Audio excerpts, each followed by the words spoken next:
Fala galera, beleza? Guidião na área. Pessoal, antes de começarmos, dá um joinha aí para nós, se inscreva no canal, ativa o sininho e vamos lá para a nossa primeira aula de Circuitos Elétricos 1. Pessoal, na aula de hoje nós vamos conversar um pouquinho aqui sobre os bipolos, que são os componentes elétricos com os quais nós vamos trabalhar ao decorrer de todo o curso, que basicamente se dividem em duas classes, os bipolos ativos e os bipolos passivos. Só que antes de ver tudo isso nos detalhes, eu gostaria de fazer uma pergunta para você. É essa pergunta que vocês estão vendo aí, ó. Você saberia definir o que é um circuito elétrico? Afinal de contas, nós vamos trabalhar com circuitos elétricos, o curso é sobre circuitos elétricos, então nada mais justo do que saber definir o que é um circuito elétrico. Dá uma olhada na definição que eu peguei dos livros aí sobre circuitos. Vejam, vamos ler aqui juntos, pessoal. É uma interconexão entre componentes elétricos de maneira a formar caminhos fechados por onde circulam correntes. Isso aqui já falou tudo pra gente, pessoal. É uma associação de componentes elétricos de maneira a constituir caminhos fechados por onde vão circular correntes elétricas. E é simples, né? Você projeta, e claro, óbvio, um circuito quando ele é projetado para cumprir um objetivo específico. Você não vai projetar um circuito simplesmente porque é legal. É claro, né, na graduação você faz essas coisas, você projeta para falar, olha que legal, tal, mas na vida real você vai projetar esse circuito para cumprir um objetivo e, claro, tudo isso está ligado a financeiro, né, pessoal, a dinheiro. Enfim, essa é a ideia básica de circuitos. Vejam aqui, ó, eu tenho um exemplinho sobre um circuito elétrico para comentar a respeito com você. Vamos falar aqui rapidinho. Ó. Eu tenho um circuito constituído aí por vários bipolos, ativos e passivos. Nós vamos ver com detalhes daqui a pouquinho, né, o que significa um bipolo ativo, um bipolo passivo.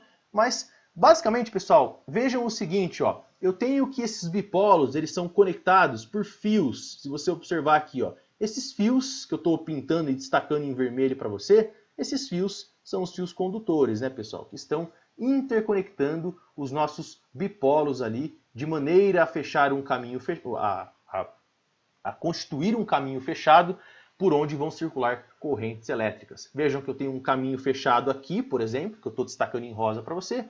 Eu tenho outro caminho fechado aqui e assim você vai ter correntes elétricas circulando por meio desse circuito. E é claro que esse circuito vai ter um determinado objetivo, afinal ele foi projetado para cumprir alguma coisa.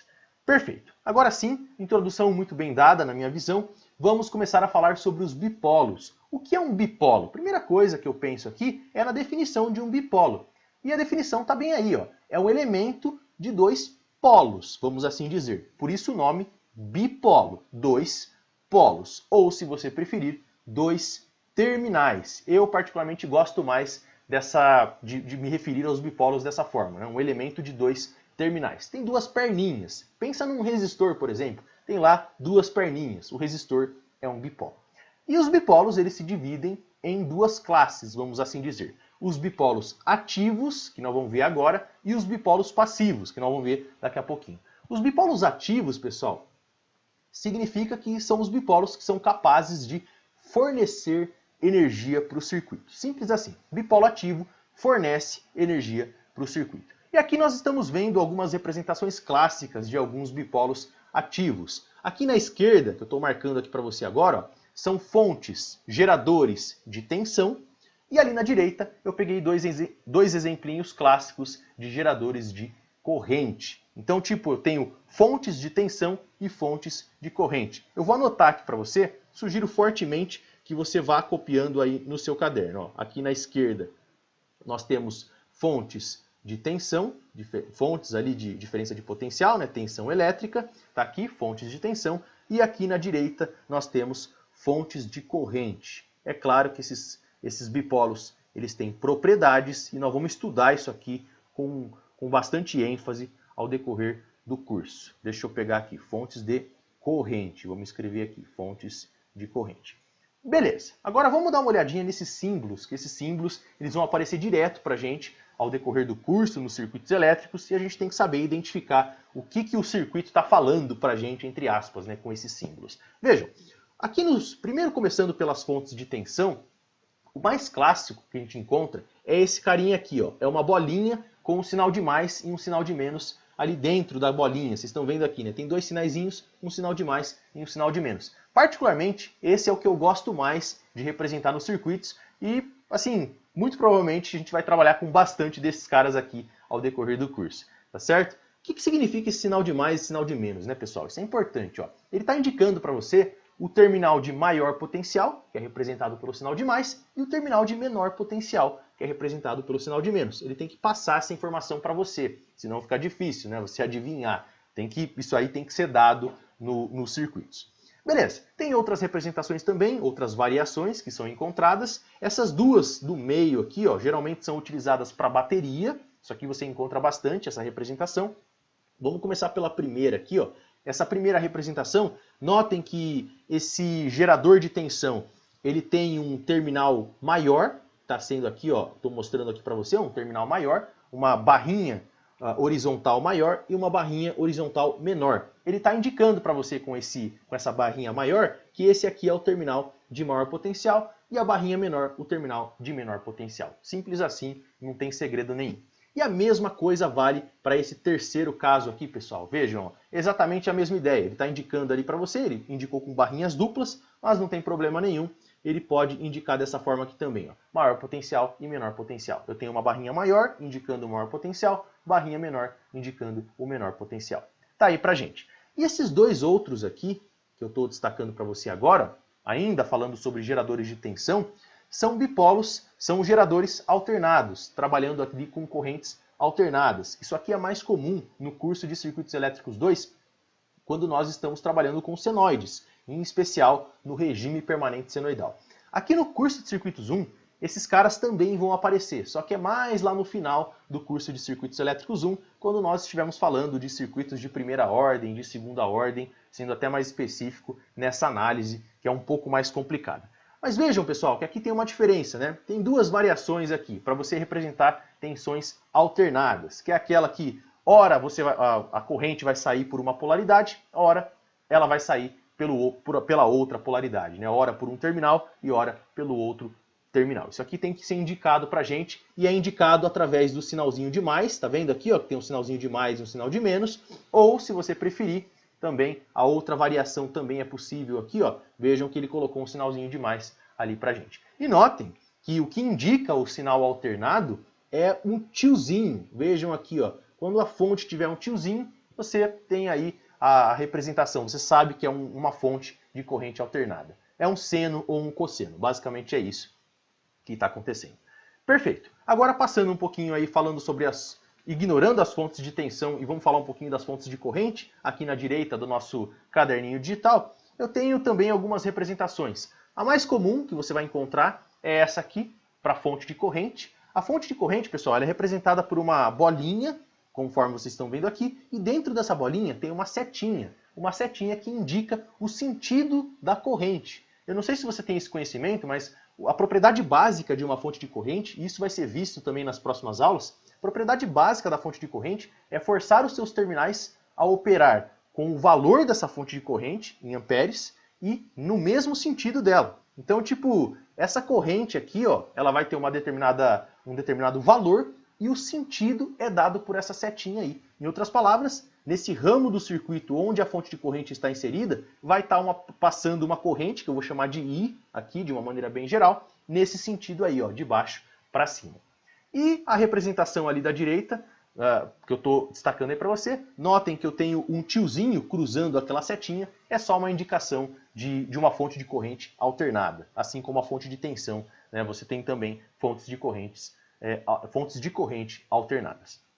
Ok, pessoal? Acho que aqui é um resumo bem legal, é bem tranquilo, né? Mais teórico, não tem cálculo ainda. E agora vamos começar a falar sobre os bipolos passivos. Ora, se os bipolos ativos são aqueles que fornecem energia para o circuito, os bipolos passivos são aqueles que não fornecem energia para o circuito e, portanto, eles vão receber energia de algum bipolo ativo que está atuando no circuito. E basicamente nós temos três bipolos passivos, que são aqui esses três que vocês estão vendo aqui, ó, um resistor, o indutor e o capacitor. E é incrível, pessoal, porque vocês vão ver que mesmo com três bipolos passivos, apenas três, e nós vamos trabalhar só com esses três aí passivos, né, ao decorrer do curso, esses três são mais do que o suficientes para ferrar a sua vida. Simples assim. A gente vai complicar muito a análise dos circuitos, vocês vão ver aí. E vai ferrar a sua vida e a minha também, né? Porque é complicado você desenvolver aulas aí a respeito desse tema, porque o assunto ele é um pouquinho cabuloso.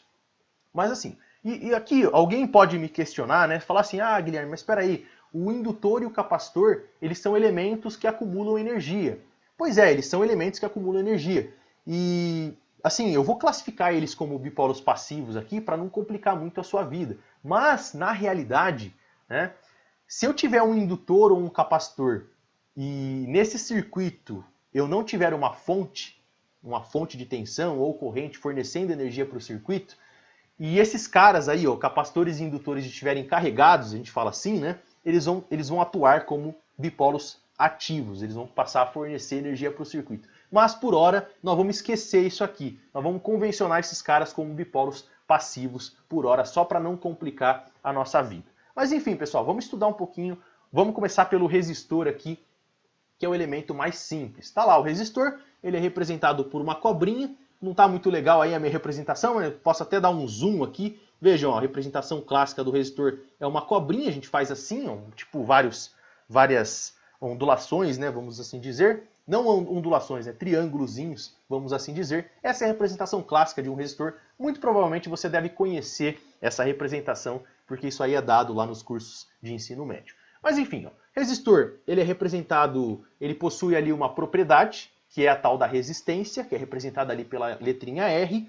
E aqui, pessoal, bem tranquilo, ó, se por esse resistor estiver passando uma corrente, e nesse resistor estiver caindo uma tensão, que eu vou chamar de V, corrente I, tensão V. Eu sei que a gente não definiu corrente, tensão ainda, mas isso aqui é bem tranquilo, né, pessoal? Só para a gente representar.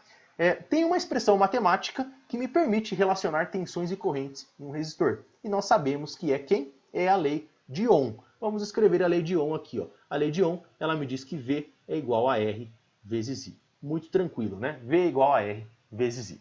Pronto. Para a introdução do curso aqui, está de bom tamanho. Agora vamos para o indutor. Para o indutor e para o capacitor, a coisa complica um pouco. Porque esses elementos, eles acumulam energia. E eles, em um determinado instante do circuito, dependendo ali das condições do circuito, eles podem ou não fornecer energia para o circuito também. Só que aqui, por hora, a gente está convencionando esses caras como bipolos passivos, né, que são os elementos que não fornecem energia. E agora, vamos imaginar o seguinte, ó, vamos começar pelo indutor. Como é que esse indutor ele é representado? O que é um indutor primeiro, né, se você não tem esse conhecimento ainda? Basicamente, o indutor ele consiste de um conjunto de fios enrolados em um determinado núcleo. Esse núcleo pode ser ar, pode ser ferro, por exemplo. Vamos trabalhar com núcleo de ar. Inclusive, essa representação aqui, ó, é para o núcleo de ar. Ok? E é basicamente isso, né? Tem lá um número de espiras enroladas, um fio condutor, que basicamente constitui ali um núcleo, um determinado número de espiras. E essa é a representação clássica de um indutor, tá, pessoal? A representação clássica. Tem outras também, por exemplo, essa aqui, ó, que parece ali uma espiralzinha de caderno, indicando ali que você tem um conjunto de fios enrolados, né, em um determinado núcleo, que pode ser ar, por exemplo, conforme nós estamos trabalhando aqui. No entanto, eu vou trabalhar com essa representação, eu estou dando um zoom aí para você, que é a representação do nosso indutorzinho que está ali do lado, que é um pouquinho menor, feito em preto. Certo, pessoal? Beleza. O que mais que nós podemos falar sobre indutores? O indutor, assim como o resistor, ele tem uma propriedade. Essa propriedade a gente chama de indutância, que é representada pela letrinha L. Não vou entrar em detalhes aqui sobre a indutância, vão ter aulas muito específicas, detalhadas a respeito do indutor. Tá aí a indutância, representada pela letrinha L, e ela é dada em Henry, ou Henry, que é a unidade, né? Assim como a resistência é dada em ohms. Certo? E aqui, pessoal, ó, se eu tiver uma corrente passando por esse indutor, e aqui eu já vou fazer questão de passar isso para você, ó. Essa corrente eu vou representar como I de T, porque as correntes e tensões em um dipolo que acumula energia, elas vão passar a depender do tempo. Já vai tendo isso aí em mente e vai complicar um pouquinho a nossa análise, né? Eu imagino que você já tenha isso em mente. Vai complicar um pouquinho as nossas análises. Mas por hora, vamos deixar assim, ó. Vamos imaginar que eu tenho uma corrente passando por esse indutor e nesse indutor está caindo uma tensão V de T. Agora eu vou usar um termo entre aspas para você não me xingar, né? Vamos lá. Existe uma expressão matemática que me permite relacionar tensões e correntes em um indutor. É como se fosse, agora abre aspas, a lei de Ohm para o indutor. Quem seria a lei de Ohm para o indutor? Seria essa expressão aqui, ó. No indutor eu tenho que V de T que é a tensão dos terminais do indutor é dada pela indutância vezes a derivada da corrente I de T com relação ao tempo. E aí a gente costuma falar rápido, né, pessoal? No indutor, V é igual a L dI dt. V é igual a L dI dt. Fechou? Beleza. E agora, para a gente fechar a nossa aula, vamos falar sobre os capacitores, bem rapidinho aqui. O que é um capacitor, né? O capacitor constitui basicamente ali de duas placas paralelas, que são os capacitores mais comuns. Eu sei que tem capacitores esféricos, cilíndricos aqui também. No entanto, a gente vai trabalhar com capacitores de placas paralelas. É por isso que o símbolo do capacitor, se você olhar aqui no capacitor, ó, é representado por duas barrinhas horizontais paralelas, né, de mesmo tamanho, indicando ali que o capacitor é formado por placas paralelas. O capacitor também tem uma propriedade. Essa propriedade é dada o nome de capacitância, que é representada pela letrinha C. C aí de capacitor ou capacitância. E, inclusive, em livros mais antigos, né, ela chamava capacidade. Os livros denominavam essa propriedade, que hoje a gente chama de capacitância, chamava de capacidade. E as duas fazem sentido, e fiquem tranquilos que lá na aula de capacitores a gente vai trabalhar isso aí, vai destrinchar tudo isso nos detalhes. Mas por hora, vamos imaginar aqui no capacitor, exatamente como nós fizemos no indutor e no resistor, vamos imaginar que nesse capacitor está passando uma corrente. Novamente, ó, o capacitor ele é um elemento que acumula energia, eu vou colocar lá uma corrente I de T. E nesse capacitor está caindo uma tensão, que novamente eu vou chamar de V de T. E agora, abre aspas de novo. Quem é a lei de Ohm do capacitor? A lei de Ohm do capacitor é essa expressãozinha aqui, ó. No capacitor, eu tenho que a corrente I de T é dada pela capacitância vezes a derivada da tensão V de T com relação ao tempo. Vai anotando essas expressões, é bem legal. Mesmo no começo do curso, você já ter em mente, né, o que te aguarda, pessoal. O negócio é pauleira mesmo. São expressões aí que envolvem derivadas e é óbvio que vai complicar um pouquinho a nossa análise. Resumo, pessoal. Resistor, lei de Ohm, V igual a RI. Indutor, V igual a L dI dt. Capacitor, I é igual a C dV dt. É isso, pessoal. Nessa aula nós paramos por aqui. Muito obrigado aí pela atenção. Espero que vocês tenham gostado da aula. Se gostou, deixa um joinha. Se não gostar, deixa um joinha para ajudar nós também. Muito obrigado, um abraço e fiquem todos com Deus.